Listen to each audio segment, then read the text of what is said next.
except Norway, while BYD's global sales rose to a record. Right, viewers, let's bring you now news from the United States, where newly elected New York Mayor Zohran Mamdani has defended his decision to revoke a series of executive orders issued by former Mayor Eric Adams. The orders, which originally issued following Adams' 2024 federal indictment on campaign finance charges, included directives on city police's policies regarding anti-Semitism and access for federal agents to Rikers Island.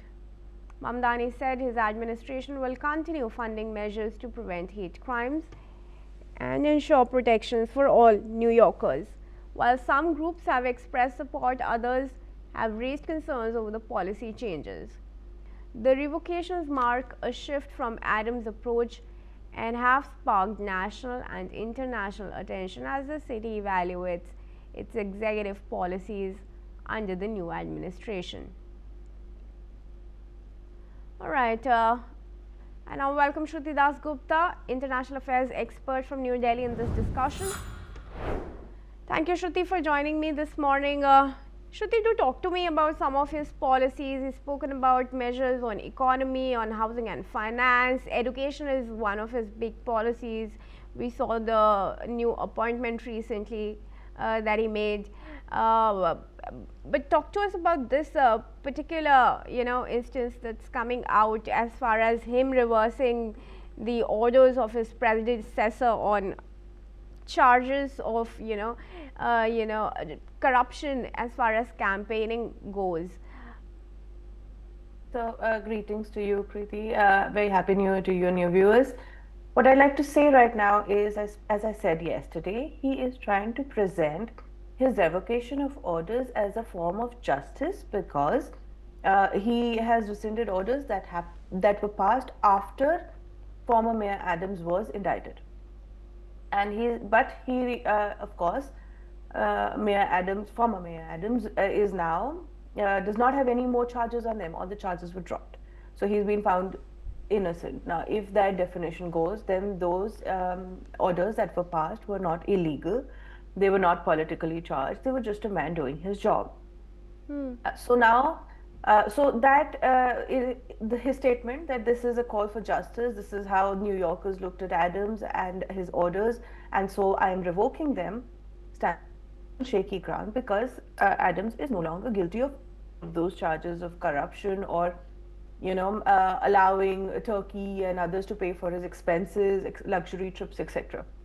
So these are things that are no longer his concern. But though the consequences of that action is that he has taken away the umbrella of protection on Jews, which is one of the orders that he has rescinded, now allows for protest again in front of places of religion. New York is a hotbed for Palestine affirmative actions and protests. And when you allow something like this, then synagogues and Jewish place of congregation are going to become a hotbed of very violent protests. Now, world over, we are seeing the Jews are still in the aftermath of the Gaza war, are facing aggression from certain factions, and people tend to let go of their emotions very easily in this internet era.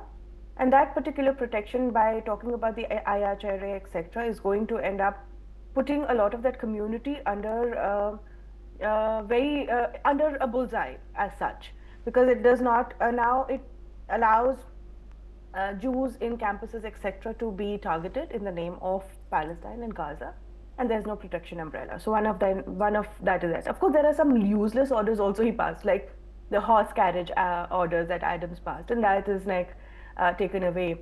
But Mamdani as a whole wants to pretend that he's a socialist Democrat, and I do not understand how that functions. His socialist ideology and his socialist agendas are not really practical. Like, let's look at the rent control thing. Now, that has been something that has been discussed in the 1970s, and that led to abandonment of about 200,000 houses in New York itself, because the maintenance and upkeep and fuel of the apartments was no longer something that the landlords could do. So while you want to make things affordable for the people living in New York, his policies of having state controlled, or at least state machinery controlled, it's not a state New York as such, but him controlled, like the government controlled, centrally controlled houses. It sounds very communist in nature, and it's not something that goes with the capitalist nature of New York or USA as such. So they tend to walk into a very dicey gray zone of which capitalist economies cannot survive in. So that is one.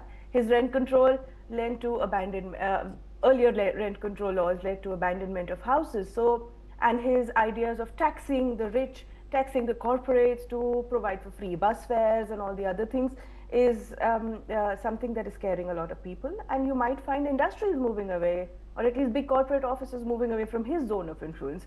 That would mean the jobs of New York will start moving away.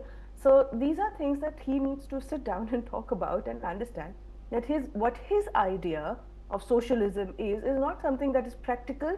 It is only utopian in what it is, and practically it would lead to a downfall, if nothing else, of what New York as a capital, economic capital of USA represents. And also noteworthy here would be that the charges against Adams were actually, suspended by the judge. In that event, how wise would it be, or prudent is it, or correct to reverse his orders? It isn't, because what you're trying to, as I said, it stands on shaky ground. That man is not a criminal. He's not liable. He's not under any. He's not violated any legal laws. At least not right now. Not under Trump regime, at least. They might, come back and haunt him again later when the head of state changes. But if the man is currently not liable for any criminal or economic embezzlement or any of those things, then why would you want to present his orders under that particular gray zone of it being politically motivated or motivated by being paid by a certain faction or being facilitated by a certain faction of people?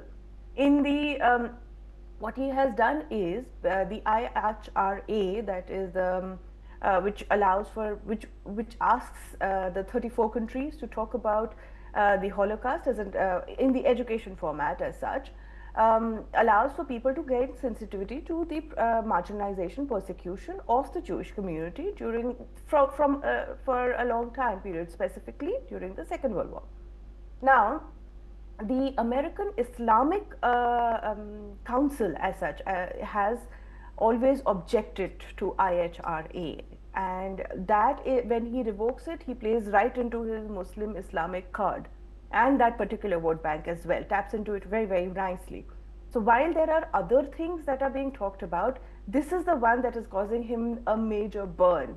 And we have to understand that the Jewish community is an affluent business community. They have their contacts, they lobby very heavily, and it might come back to bite him very badly by taking such a thing on. And I'm not really sure that it was the most prudent of decision to just blanket take away everything that has been done from then.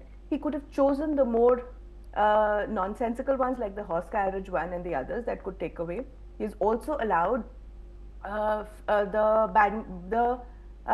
functioning of a BDS movement, which is a boycott, disinvest, and sanction Israel. So something like that, when it is allowed to progress in a place like New York, as I said, which is the economic capital of USA, it shows that the city may not be looking very good in the days to come. Sure, certainly. Well, Shruti, thanks very much for your perspective for now.